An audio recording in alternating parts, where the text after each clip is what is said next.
Most people think their future self is someone they become someday. Someday when they have more confidence, or someday when they have more money, someday when they have that perfect plan. But what if I told you the fastest way to become your future self is to start living like her today, right now? Not pretending, not faking it, but intentionally asking yourself just one powerful question: what would the future version of me do right now? Because the truth is, your future self isn't built in big dramatic moments. It's not. She's built in tiny daily decisions. And today, I'm going to show you real examples of how to start becoming her right now. If you're new here, I'm Ara, and I help women build quiet confidence, turn their inner critic into an inner coach, and live as their future self starting right now. If that resonates, stick around because this is going to be a really good one. And go ahead and hit that subscribe button while you're here. So guys, let's dig in. One of the biggest mistakes that we make when trying to change our lives is thinking that confidence is the reward waiting for us at the finish line, right? So tell me if any of these sound familiar. When I finally lose the weight, then I'll feel confident. When I built a successful business, then I'll feel confident. When I find the right partner, then I'll feel confident. But confidence doesn't come from the result. It comes from the identity that you practice every day. By 35, many of us have spent decades listening to an inner critic that keeps a meticulous tally of every time we failed or gave up. We've stopped trusting ourselves because we're broken too many promises to the woman in the mirror. We wait for a sign or a surge of courage to start, not realizing that courage is a muscle, not a mood. Your future self isn't someone who suddenly appears the moment that you hit a goal. She is someone you rehearse into existence. And confidence is simply the bridge between who you are and who you're becoming. It's built in the quiet moments when no one is watching, when you choose a nourishing meal because you respect your body, when you set a boundary, even if your heart is racing, or when you finally silence the voice that says, it's too late to start over. This rehearsal starts with the smallest, most mundane choices. Every time you keep a tiny promise to yourself, you are casting a vote for that new identity. You aren't just trying something new, you are proving to yourself that you are reliable. So stop waiting for the world to give you permission to feel powerful. Build the evidence through your actions today, and the results will eventually have no choice but to follow. Now, let's talk clothing. This might sound superficial at first, but stay with me. The way that you dress changes how you show up in the world, not because clothes make you a better person, but because they fundamentally change how you feel about yourself. They really do. Your future self likely doesn't live in the clothes that you wear when you're hiding from life. She wears clothes that fit well, that make her feel elegant or strong or desirable or studious, and they help her stand a little taller. There is a powerful psychological reason for this, and it's called enclothed cognition. This isn't just about fashion advice, it's a neurological trigger. Enclothed cognition is the phenomenon where your brain subconsciously adopts the traits it associates with what you're wearing. It relies on the symbolic meaning that you give your clothes and the physical experience of wearing them. There's a famous study.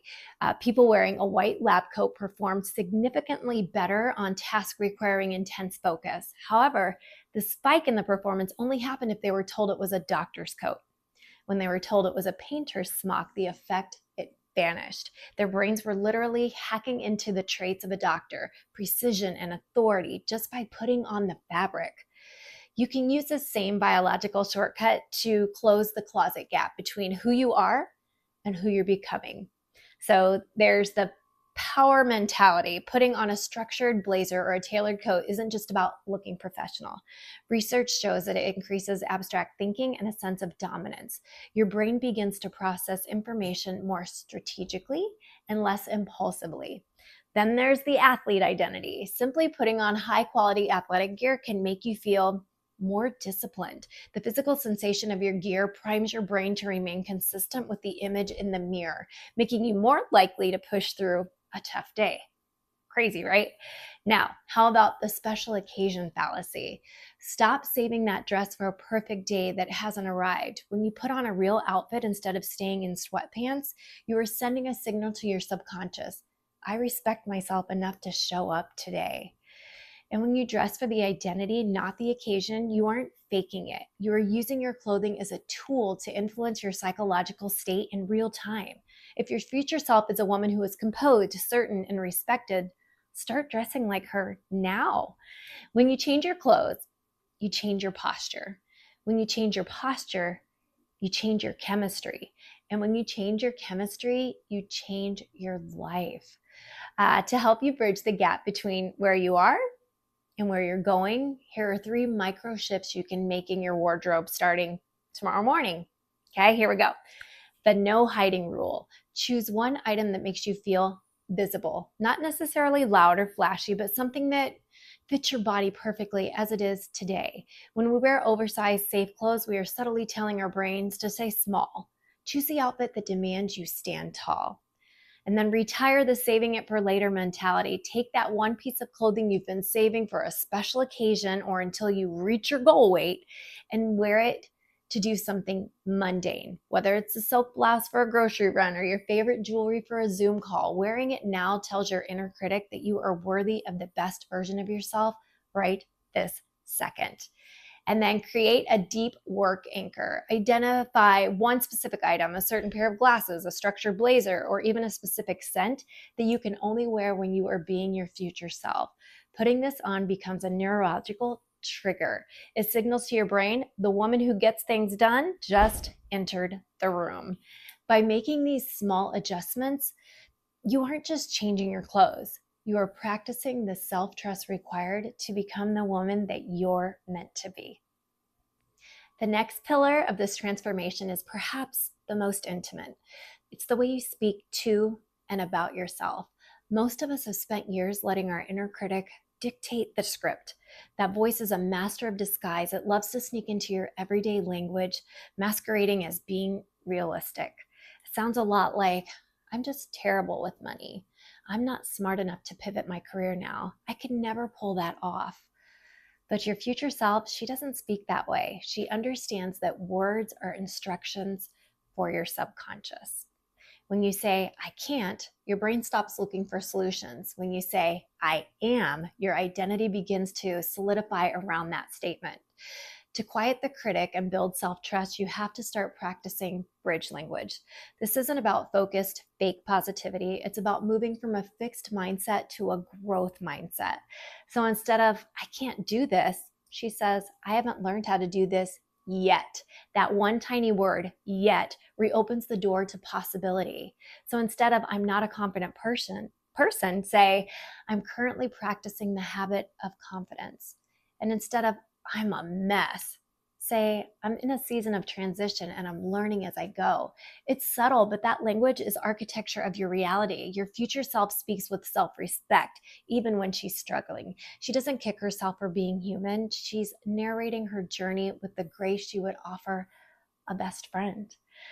So when you change the way that you speak, you change what you believe is possible. You stop being a victim of your past mistakes and start becoming the author of your next chapter. I think you're going to like this next one. One of the fastest ways to grow is to stop hiding in the familiar and start physically placing yourself in the spaces your future self would naturally inhabit. So it's so easy to get stuck in a comfortable loop. The same couch, the same routine, the same safe corners where no one challenges how we see ourselves, right? But your environment acts as a silent mirror. So if your surroundings never change, your internal narrative struggles to shift. To break that cycle, you have to align your physical world with your future identity. So be a tourist in your goal neighborhood. If you envision a future where you live in a specific area, don't just dream about it. Go there, wander the streets, admire the architecture, sit in the local cafes as if you already belong there. When you make a habit of being in that space, your brain stops seeing it as out of reach and starts seeing it as home. And then curate your current living space. You don't have to wait for a move to live like your future self. Redesign your current home to reflect the lifestyle of the woman that you're becoming.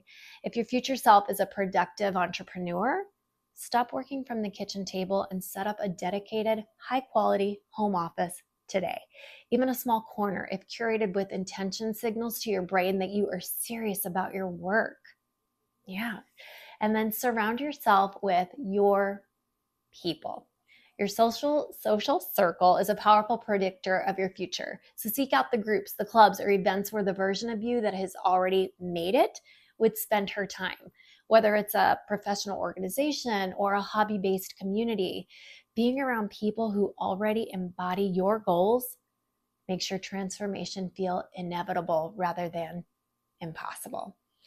You don't go to these places because you already belong. Not in the traditional sense. No, you go there because you are growing into the woman who does. And when you change your physical geography and curate your personal space, you disrupt your old patterns. Your identity has no choice but to expand to fill the room.